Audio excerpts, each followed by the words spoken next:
Hello दोस्तों, हम सब का यूट्यूब चैनल कामयाबी स्टडी पॉइंट पे स्वागत है।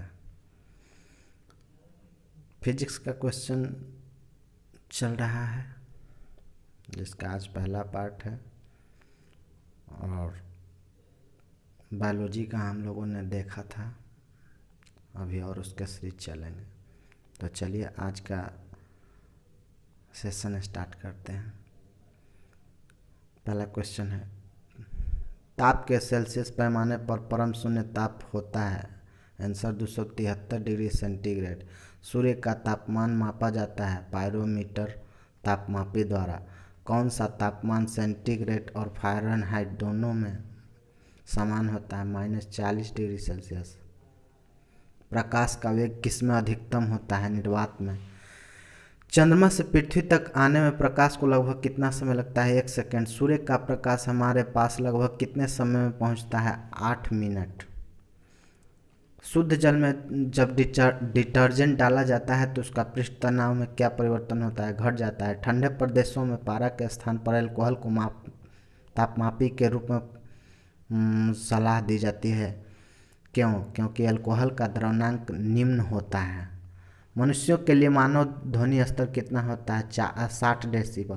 प्रकाश छोटे छोटे कणों से मिलकर बना होता है, उसे क्या कहते हैं? फोटोन। प्रकाश तरंग किस प्रकार की तरंग है? अनुप्रस्थ तरंग। प्रकाश तरंग सिद्धांत किसके द्वारा प्रतिस्थापित किया गया था? हाइगेंस द्वारा। प्रकाश विकिरण की प्रकृति कैसी होती है? तरंग एवं कण दोनों के समान। किसी संगीत यंत्र की तीव्रता मापी जाती है डेसिबल से। पानी से भरे गिलास में बर्फ का एक टुकड़ा तैर रहा है। टुकड़े के पूरा पिघल जाने पर गिलास में पानी का तल क्या होगा? कुछ नहीं होगा दोस्तों, अपरिवर्तित रहेगा।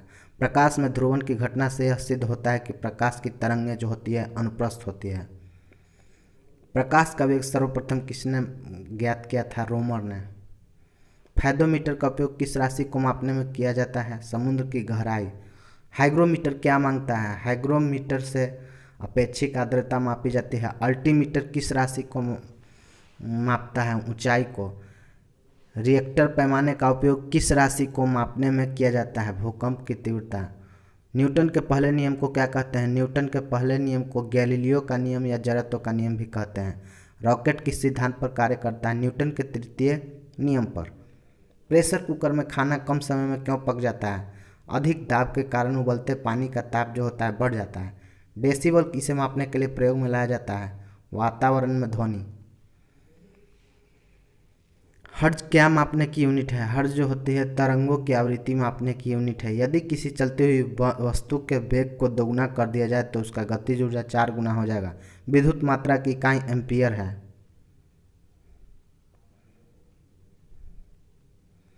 प्रकाश वर्ष किसकी इकाई है? दूरी की। पास्कल किसकी इकाई है? दाब की। कैंडेला मात्रक है ज्योति तीव्रता की। ल्यूमेन किसका मात्रक है? ज्योति फ्लक्स का।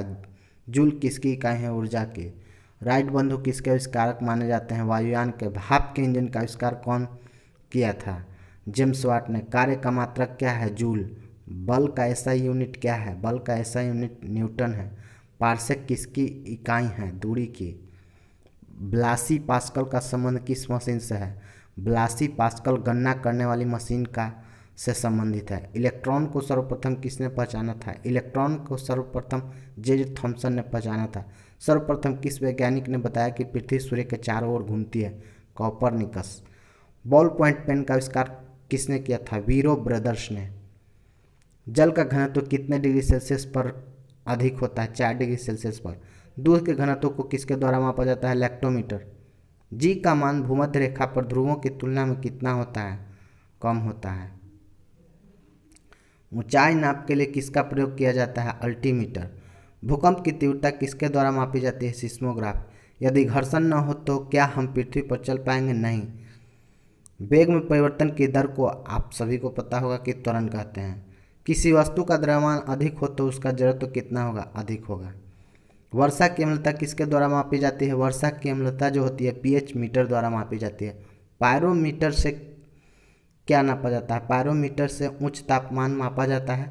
महासागर में डूबी हुई वस्तुओं की स्थिति जानने के लिए किस यंत्र का प्रयोग किया जाता है? सोनार का। डीजल इंजन का आविष्कार किसने किया था? रुडोल्फ ने। सापेक्ष आर्द्रता से क्या मापा जाता है? सापेक्ष आर्द्रता किसके द्वारा मापा जाता है? हाइग्रोमीटर से। रडार उपयोग में आता है रेडियो तरंगों द्वारा वस्तुओं की स्थिति का पता लगाने में। ध्वनि की तीव्रता को मापने वाला यंत्र कौन है? ध्वनि की तीव्रता को मापने वाला यंत्र ऑडियोमीटर है। फायदोमीटर से समुद्र की गहराई मापी जाती है। एक प्रकाश वर्ष कितनी दूरी के बराबर होता है? 9.46 × 10⁻12 किलोमीटर के बराबर होता है। यह टाइपिंग गलत हो गया है। किसी वस्तु के भार W द्रव्यमान m तथा गुरुत्वीय त्वरण में क्या संबंध है? W = mg। सूर्य की किरणों की तीव्रता मापने वाला उपकरण को क्या कहते हैं? एक्टियोमीटर। किसी वस्तु का द्रव्यमान किस उपकरण द्वारा ज्ञात करते हैं? भौतिक तुला द्वारा। भूकंप की तीव्रता किसके द्वारा मापी जाती है? सिस्मोग्राफ द्वारा। यदि घर्षण न हो तो क्या हम पृथ्वी पर चल पाएंगे? नहीं। वेग में परिवर्तन की दर को क्या कहते हैं? वेग में परिवर्तन की दर को त्वरण कहते हैं। किसी वस्तु का द्रव्यमान अधिक हो तो उसका जड़त्व क्या होगा? अधिक होगा। झूठ का पता लगाने वाले यंत्र का नाम क्या है? पॉलीग्राफ। निर्वात में प्रकाश की चाल कितनी होती है? निर्वात में प्रकाश की चाल 3 × 10⁸ मीटर प्रति सेकेंड होता है। वायु की गति किसके द्वारा मापी जाती है? एनीमोमीटर से। 1 नैनोमीटर कितने सेंटीमीटर के बराबर होता है? ये शायद टाइपिंग गलत हो गया है। चलिए अगले क्वेश्चन पे देखते हैं। 10⁻⁹ शायद 9 होता है।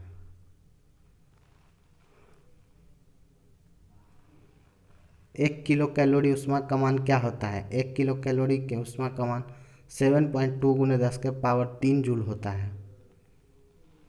1 किलो कैलोरी ऊष्मा का मान क्या होता है? 4.2 × 10⁻3 जूल। 1 माइक्रोन बराबर होता है 1/0.100 mm। एक बैरल में कितने लीटर होते हैं? एक बैरल में 159 लीटर होते हैं। एक खगोलीय इकाई औसतन बराबर होता है पृथ्वी और सूर्य के बीच की दूरी के। किसी वस्तु के भार W द्रव्यमान m तथा गुरुत्वीय त्वरण में क्या संबंध है? W = mg। सूर्य की किरणों की तीव्रता मापने वाला यंत्र क्या कहते हैं? एक्टियोमीटर। किसके द्वारा मापा जाता है? सूर्य की किरणों की तीव्रता मापने वाला उपकरण को कहते हैं एक्टियोमीटर। किसी वस्तु का द्रव्यमान किसी उपकरण द्वारा ज्ञात करते हैं। किसी वस्तु का द्रव्यमान किस उपकरण द्वारा ज्ञात करते हैं? भौतिक तुला द्वारा। रडार का उपयोग रेडियो तरंगों द्वारा वस्तुओं की पता लगाने में ज्ञात किया जाता है। तो आज का सेशन हमारा समाप्त होता है। दोस्तों इस प्रश्नों को बार बार सुनें और वीडियो को बिना स्किप किए हुए पूरा देखें। ये प्रश्न वैसे थे दोस्तों जो कि बार बार कहीं ना कहीं एग्ज़ामों में आपको देखने को मिलता है। अगर इस वीडियो को 2 बार 3 बार देख लेते हैं तो आपको डेफिनेटली ये क्वेश्चन याद हो जाएंगे। तो चलिए आज का सेशन समाप्त होता है। धन्यवाद।